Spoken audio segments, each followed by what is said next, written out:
Buenos días, bienvenidos al canal Aprendemos de Todo. Nuestras formas de contacto son por redes sociales, TikTok, Instagram o Facebook o a través de nuestro mail aprendemosdetodo123@gmail.com. También poseemos una página web aprendemosdetodo.online donde tendrán acceso a clases online personalizadas y cursos de capacitación.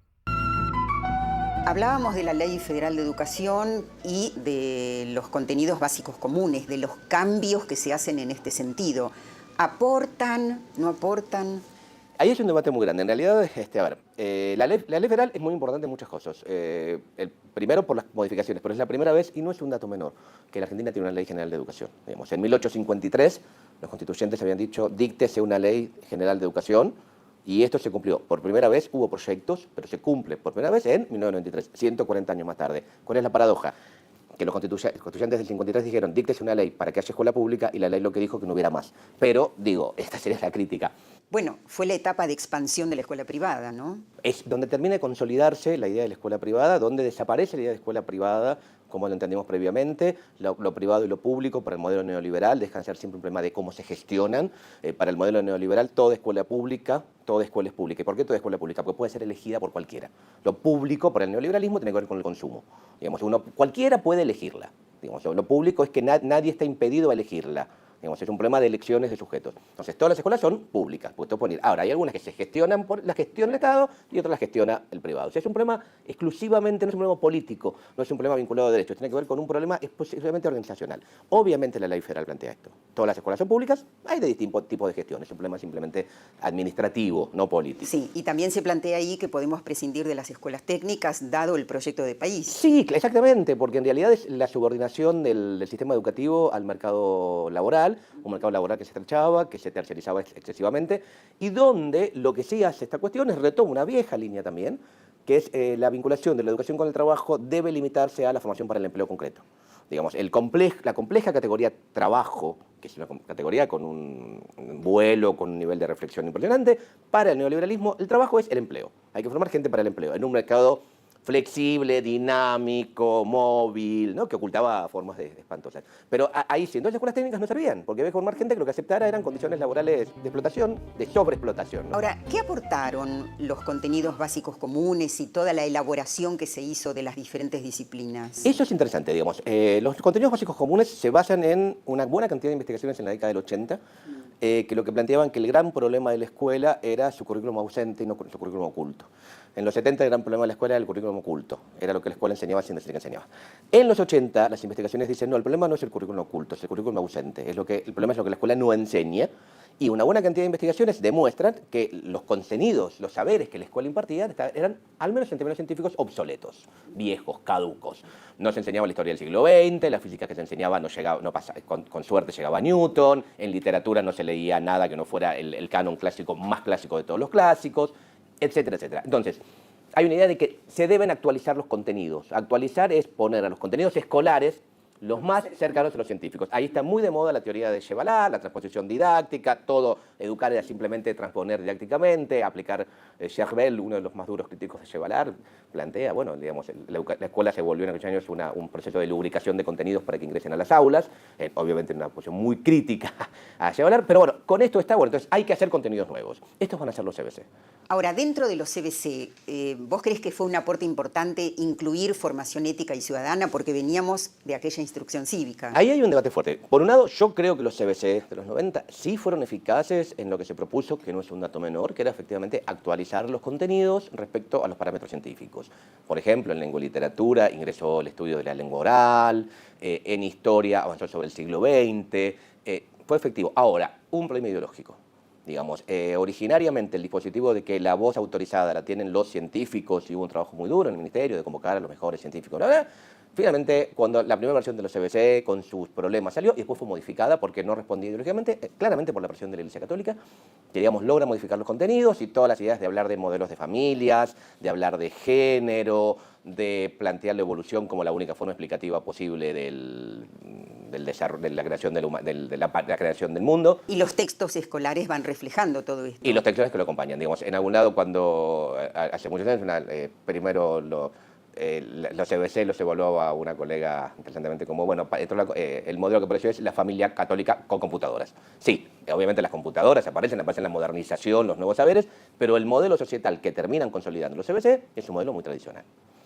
Y ahí aparecen todos los libros de texto que se empiezan a desarrollar. Pensemos también que los libros de texto, ya esto viene del alfonsinismo, digamos, una de las primeras, si no me acuerdo mal, de las primerísimas, creo que ya el 1 de diciembre del 83, o sea, perdón, el 11 de diciembre recién tomó el poder, es quitar, desarmar la vieja comisión de aprobación de textos escolares del Consejo. Aprobación o prohibición. Prohibición, que tuvo mucho que ver con, obviamente, tirar abajo los horrores que los libros censurados en la dictadura, pero lo que va a redundar es que el Estado después no vuelve a recuperar su lugar de, ¿cómo llamarlo?, habilitador de textos en las escuelas, digamos, y entonces deja todo librado al mercado, digamos. Todo libro, cualquiera que escriba un libro y logra que los maestros lo compren, el libro entra a la escuela. Ha desaparecido las formas de validación, que obviamente tuvo sentido en los 80, porque veníamos del horror de la censura de la dictatorial. Es complicado que el Estado no haya vuelto a establecer, bueno, en el libro de texto, algún grado de aprobación, de legitimidad, de reconocimiento, tiene que tener por parte del Estado. Esto, entonces, actualmente está muy librado a las manos del mercado. A ver, recordemos ministros de educación del 90. Y los 90 tuvieron a Rodríguez, tuvieron a Susana de Cive, y finalmente, ya en la crisis del menemismo, una crisis, termina Solá. Digamos, tengo que hacer memoria, digamos, claro. Pero sí, hay un trabajo muy interesante, la UNIP acaba de publicar un material muy bonito, con un cuadro muy bueno, que un poco recupera esto, que está ahí, la entrevista, ahí estoy tratando de recordar el material de la UNIP para hacer esta lista. Ellos son los tres grandes ministros, sobre todo Susana de Cive, porque antes de ser ministra, Susana de Cive fue la secretaria de Educación, fue la viceministra. Rodríguez va jefe de gabinete, si no me acuerdo mal. Rodríguez, además, recordemos, era ingeniero. Era ingeniero, por supuesto, Susana de Cive era socióloga, y es la que orquesta todo el dispositivo de esta cuestión, los CBC, la ley federal, las transferencias, que es otro de las políticas centrales, ¿no? Digamos, cuando las escuelas medias, cuando este eslogan del ministerio, que era un ministerio sin escuelas, por las transferencias, que algunos decían, bueno, escuelas sin ministerio, en realidad más que un ministerio sin escuelas, eran escuelas sin ministerio, son los 90. Sin ministerio nacional. Sin ministerio. Porque los ministerios provinciales, por supuesto que algunos sí, digo, es complicado. Se hacían cargo y otros no. Todos se hacían cargo como podían, que algunos hacerse cargo era tener cuadros técnicos y recursos económicos para ocuparse, y otros eran, hay que hacer recortes, que no hay cuadros, no hay ni saberes técnicos ni recursos económicos, entonces, bien. A ver, repasemos los difíciles tiempos de la Alianza, ¿cómo se reflejaron en educación? Y la Alianza fue la difícil época de la Alianza, digamos. ¿Ministros? Liach, primero, y termina Delich, gracias. Y no hay, por lo menos para mi validación, no hay diferencias con la década de los 90. Tal vez es casi un fenómeno como los 80. Hubo un grado de cierta esperanza, de cierta lógica. Intenciones. Ciertas intenciones, pero más o menos, digo, Liach es... hoy estamos discutiendo la prueba de PISA, que es un tema muy complicado y demás. Quien pone PISA es Liach.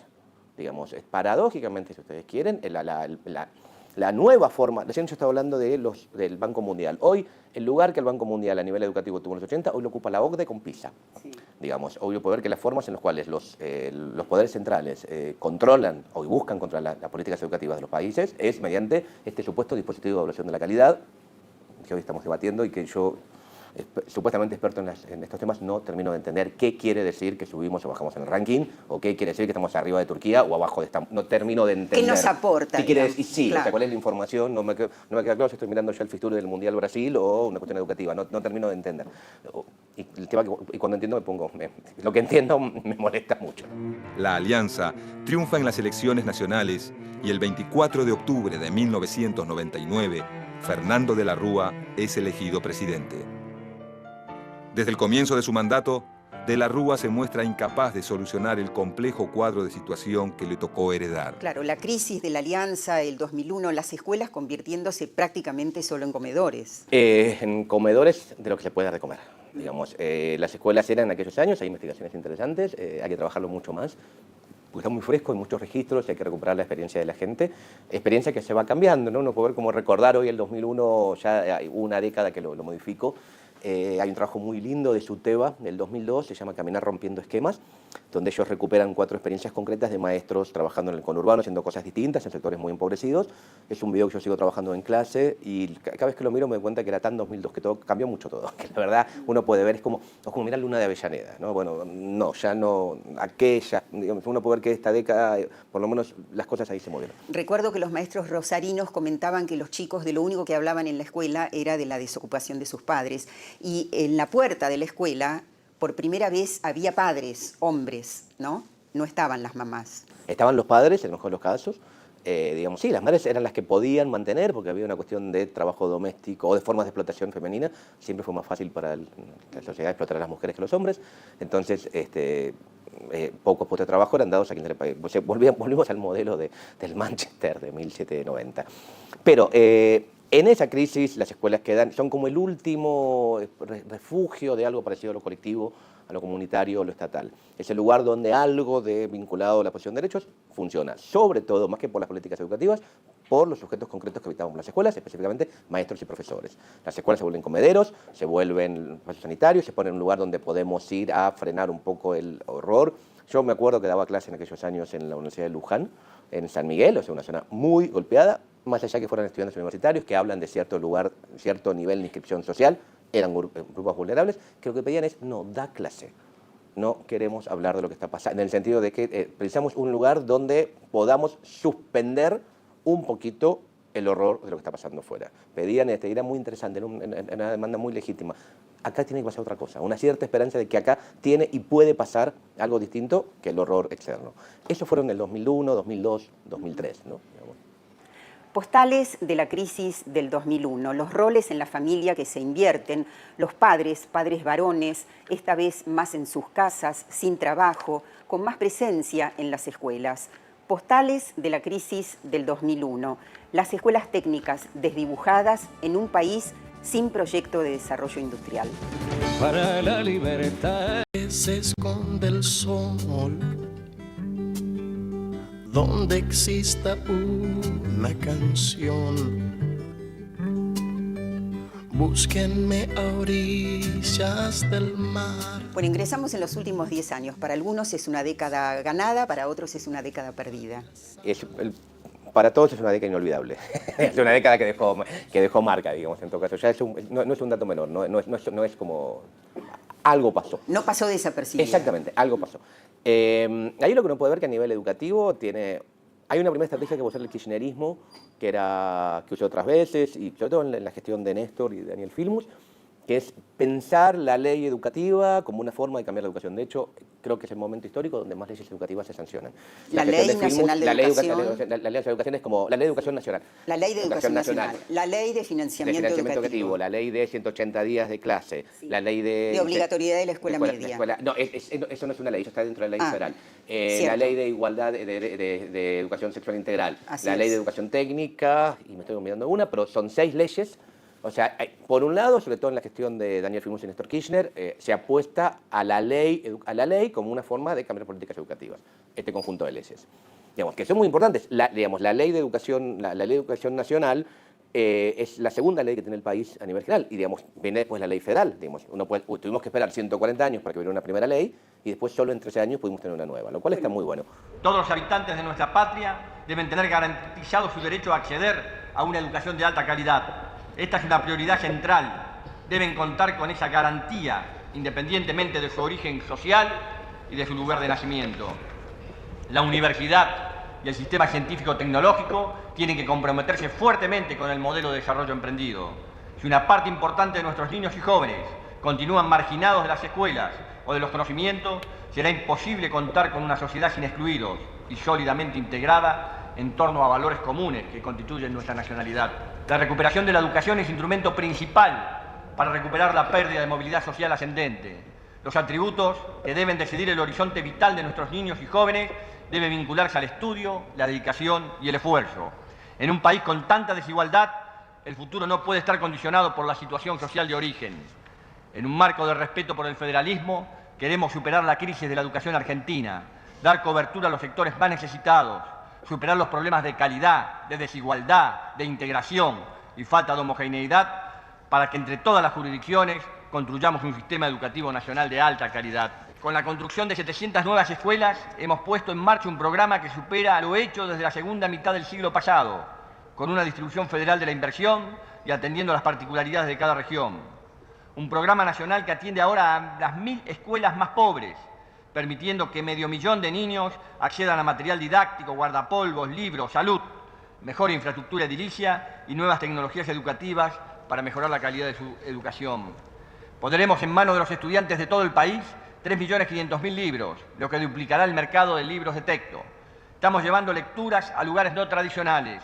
4 millones de ejemplares de cuentos se distribuyeron en estadios, lugares de turismo, comedores comunitarios, hospitales, terminales de transportes, escuelas de verano, para recuperar hábitos que nos destacaron históricamente.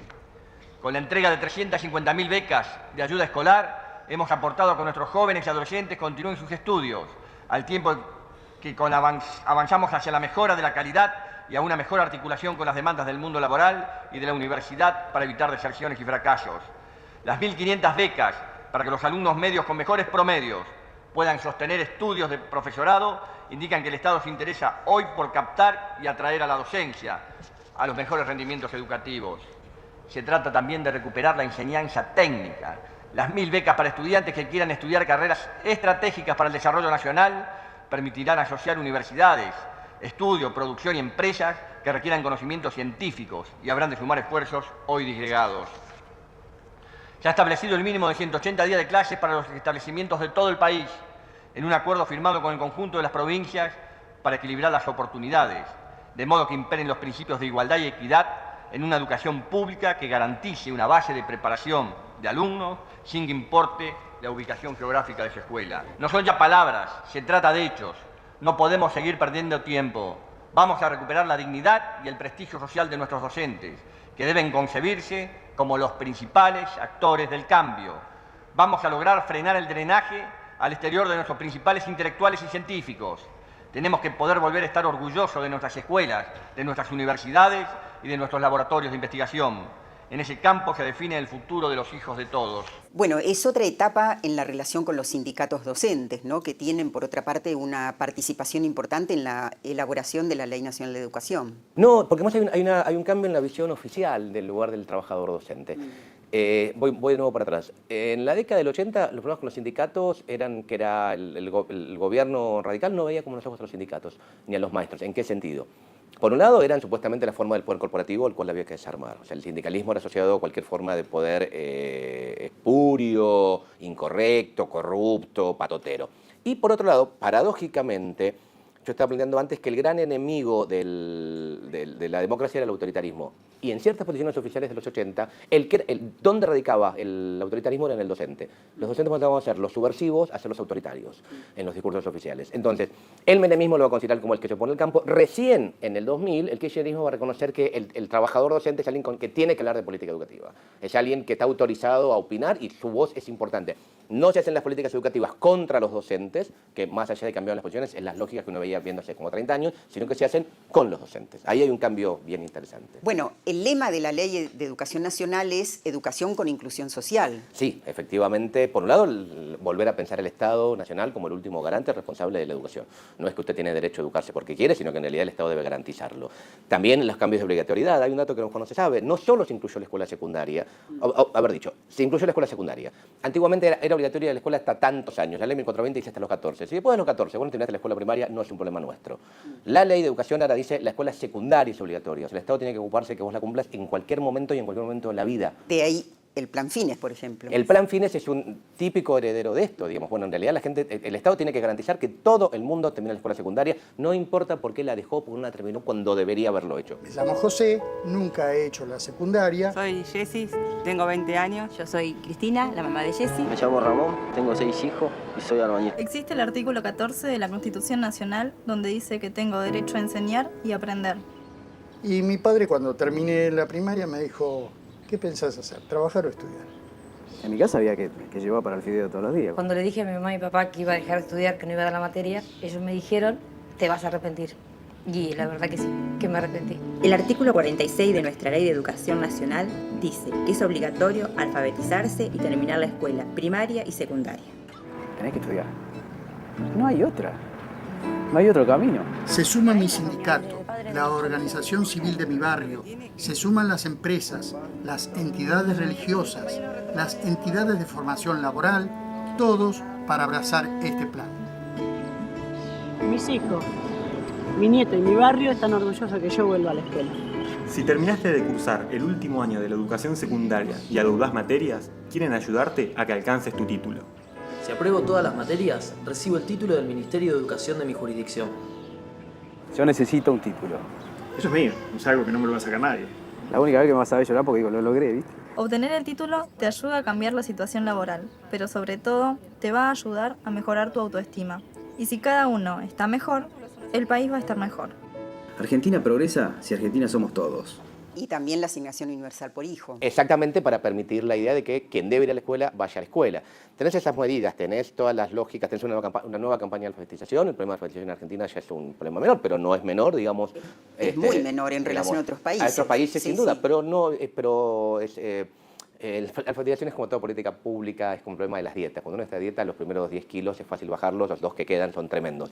Digamos, los esfuerzos, queda muy poca gente analfabeta en Argentina, pero los esfuerzos que hay que hacer públicamente para alfabetizar a los pocos que quedan probablemente son mayores que los esfuerzos que hubo que hacer para alfabetizar a las masas. Claro. Está muy bueno que nos demos cuenta. Los números van a ser muy malos, claro, porque es muy lenta el avance. Hay una campaña de alfabetización, hay un montón de políticas, se acaba de firmar un acuerdo para la capacitación docente. Se aumentó también un año la formación docente. Se aumentó un año de formación docente, que ahí hay discusiones a seguir dando y demás, pero sí, la ley por lo menos establece la idea de los 4 años. Más escuelas, libros, netbooks, universidades. Conectar igualdad, la cantidad de universidades formadas, mantenimiento, no solo universidades formadas, sino en los 90 también se formaban muchas universidades, pero con un nuevo modelo. Las universidades que se forman siguen siendo gratuitas, públicas y abiertas a todos. Los 90 también fundó muchas universidades, donde había exámenes de ingreso y se pagaba arancel, aunque fueran públicas, digamos, ¿no? Creo que ahí hay una deuda todavía, ¿no? El dictado de una nueva ley de educación superior, que está en Congreso, digamos. Parece que una de las grandes deudas todavía tenemos a nivel educativo es poder tener una nueva ley de educación superior, digamos. Ahí se están modificando, hay propuestas de por lo menos de modificaciones parciales de la ley de educación superior, pero se va avanzando en esta Entonces, línea. para ir redondeando, en estos 30 años de democracia, avances, retrocesos, avances... Yo diría que sí. Es como muy complicado, digamos, y en realidad uno también va cambiando la mirada de... No es el mismo balance que yo hago hoy que hubiera hecho hace 10 años o hace 20 años. En realidad lo que a lo mejor uno creyó que era un gran avance, en realidad era un chiquito avance, y lo que uno pensó que era un gran retroceso, en realidad tampoco lo era, ¿no? Digamos, cuanto uno más va avanzando, los nuevos hechos, el presente reescribe el pasado. Las cosas que van pasando nos pueden decir como, la verdad no era tan mal, no era tan distinto. Yo creo que vamos avanzando y que quedan desde desafíos históricos, historiquísimos, a nuevos desafíos, pero me parece que hay como nuevas políticas, nuevas ideas, nuevos sujetos, digamos, y un nivel de debate bien interesante, ¿no? Gracias, Pablo. Muchas gracias a ustedes por la invitación. Si te sirvió este video, recuerda regalarnos un me gusta, suscribirte y compartir nuestro contenido para que el canal siga creciendo. Si deseas contactarte con nosotros, puedes hacerlo a través de nuestras redes sociales, TikTok, Facebook o Instagram, o a través de nuestro mail aprendemosdetodo123@gmail.com. Si deseas más información sobre clases online personalizadas o cursos de capacitación, puedes hacerlo a través de nuestra página web aprendemosdetodo.online. Desde ya, muchas gracias. Adiós.